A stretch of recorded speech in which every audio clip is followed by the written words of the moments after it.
இங்க ஹவுஸ் ஒய்ஃபா இருக்க பாத்திமான்றவங்க காலையில எழுந்து அவசர அவசரமா சமைச்சுட்டு இருக்கும்போது பசங்க கூப்பிடுறாங்கன்னு சொல்லிட்டு ரூமுக்கு போய் பார்த்தா அவங்களோட பெரிய பையன் படுக்கையிலேயே இப்ப சூச்சு போய் வச்சிருக்கான். இத பார்க்கறவங்களும் திட்டிக்கிட்டே இப்ப பெட் கவரை எடுத்துட்டு இருக்கும்போதே அந்த பெட் பயங்கர நாத்தம் அடிக்குது. பெட்டையே நாஸ்தி பண்ணிட்டீங்கன்னு சொல்லிட்டு திட்டிக்கிட்டே போறாங்க.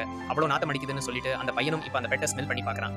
இவங்க அவசர அவசரமா சமைச்சிட்டு இருக்கும்போது இப்ப மாமியார் வந்து அந்த பெட்ட வெயில்ல காய வைன்னு சொல்லிட்டு சொல்றாங்க. இவங்களும் அந்த பெட்ட தூக்க முடியாம தூக்கிட்டு வர்றாங்க. சின்ன பையன் வேற அம்மா ₹10 குடுமா மிட்டாய் வாங்கணும்னு சொல்லிட்டு கேட்டுட்டே இருக்கான். எப்படியோ ஒரு வழியா பாய போட்டு இப்ப அந்த பெட்டையும் வெளிய காய வச்சிடுறாங்க.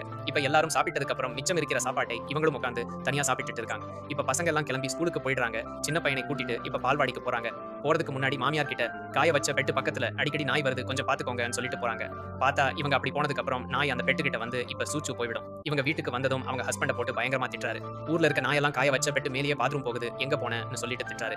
இப்ப என்ன பண்றதுன்னு தெரியலையேன்னு யோசிச்சுட்டு இருக்கும்போது முதல்ல போய் என்னோட செருப்பை எடுத்துட்டு வந்து போடுன்னு சொல்லிட்டு சொல்றாரு. அவங்களும் அவரோட செருப்பை எடுத்துட்டு வந்து வைக்கிறாங்க. ஆத்து மண்ணை எடுத்துட்டு வந்து தண்ணியில கரைச்சு அதை வச்சு வாஷ் பண்ணுன்னு சொல்லிட்டு சொல்றாரு. இப்ப அவர் சொன்ன மாதிரி ஆத்து மண்ணை தண்ணியில கரைச்சு எடுத்துட்டு வந்து கழுவிக்கிட்டு இருக்காங்க. திரும்பவும் அந்த பெட்டை இழுத்துட்டு வந்து வாசல்லையே வெயில்ல காய வைக்கிறாங்க. இப்ப ரூம்ல இருக்க ஹஸ்பண்ட் பாத்திமான்னு கூப்பிட்டு இருக்காரு. என்னங்கன்னு சொல்லிட்டு கேட்டா அந்த ஃபேனை கொஞ்சம் போட்டு போடுன்னு சொல்லிட்டு சொல்றாரு. இப்ப இவங்களோட தம்பி ஃபாரின்ல இருந்து இவங்கள பாக்குறதுக்காக வந்திருப்பான். பசங்களுக்கு சாக்லேட், மாமாவுக்கு பெர்ஃப்யூம், அக்காவுக்கு போன் வாங்கிட்டு வந்திருப்பான். இதெல்லாம் பார்த்துட்டு இருக்கும்போது பக்கத்து வீட்டுக்காரங்க வந்து அந்த பெட்டு மேல நாய் வந்து பாத்ரூம் போயிருச்சுன்னு சொல்லிட்டு சொல்றாங்க. திரும்பவும் பாத்ரூம் போயிருச்சான்னு சொல்லிட்டு அவங்களும் இப்ப கடுப்பாகுறாங்க. இவங்களோட ஹஸ்பண்டும் இத கூட ஒழுங்கா பார்க்க மாட்டியான்னு சொல்லிட்டு இப்ப பயங்கரமா திட்டிட்டு போயிடுறாரு. நைட்டு இவங்களும் இவங்க சின்ன பையனும் இப்ப பெட் இல்லாம கட்டில்ல படுக்குறாங்க. ஏதோ கல்லு மேல படுத்துட்டு இருக்க மாதிரி இருக்கு. இப்ப திரும்பி படுத்தாலே உடம்பெல்லாம் பயங்கரமா வலிக்குது. அதனால அந்த பெட்டை சுருட்டி மடக்கி ஒரு ஓரமா வச்சிடுறாங்க. இப்ப அடுத்த நாள் பார்த்தா தம்பி இவங்களுக்காக ஆசையா வாங்கிட்டு வந்த போனை ஹஸ்பண்ட் எடுத்துக்கிறாரு. அவர்கிட்ட இருந்த பழைய போனை இப்ப இவங்க கிட்ட கொடுத்துடுறாரு. திரும்ப ரூம்ல போய் உட்கார்ந்து இப்ப புது போனை நோண்டிட்டு இருக்கவரு பாத்திமாவை தண்ணி எடுத்துட்டு வர சொல்றாரு. அவங்களும் நைட்டு சரியா தூக்கம் வர மாட்டேங்குது பட் வேணும்னு சொல்லிட்டு கேக்குறாங்க.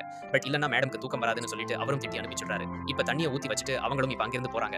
உட்கார்ந்துட்டு இப்ப ஃபேன் ஸ்விட்ச் போடுற மாதிரி இப்ப ஆக்ட் பண்ணிட்டு ஃபேனி போட்டு போன்னு சொல்லிட்டு சைகை காட்டுறான். பிளாஸ்டிக் பொருள்லாம் வாங்குறதுக்கு ஒரு அம்மா வந்திருப்பாங்க. அந்த பொருள் எல்லாம் எடுத்துட்டு போனவங்க திரும்ப வந்து அந்த பெட் சும்மா தான வச்சிருக்கீங்க நான் வேணா எடுத்துக்கவான்னு சொல்லிட்டு கேக்குறாங்க. அதுல நாய் பாத்ரூம் போயிருச்சுன்னு சொல்லிட்டு சொல்றாங்க. நாய் தான பாத்ரூம் போச்சு நான் டெட்டால் போட்டு வாஷ் பண்ணிக்கிறேன் குடுக்குறீங்களான்னு சொல்லிட்டு கேக்குறாங்க. கொடுத்தீங்கன்னா வீட்டுல போட்டு படுப்போம் தயவு செஞ்சு குடுக்குறீங்களான்னு சொல்லிட்டு கெஞ்சுறாங்க. இவங்களுக்கு வேற வழி தெரியாம சரி எடுத்துக்கோங்கன்னு சொல்லிட்டு சொல்லிடுறாங்க.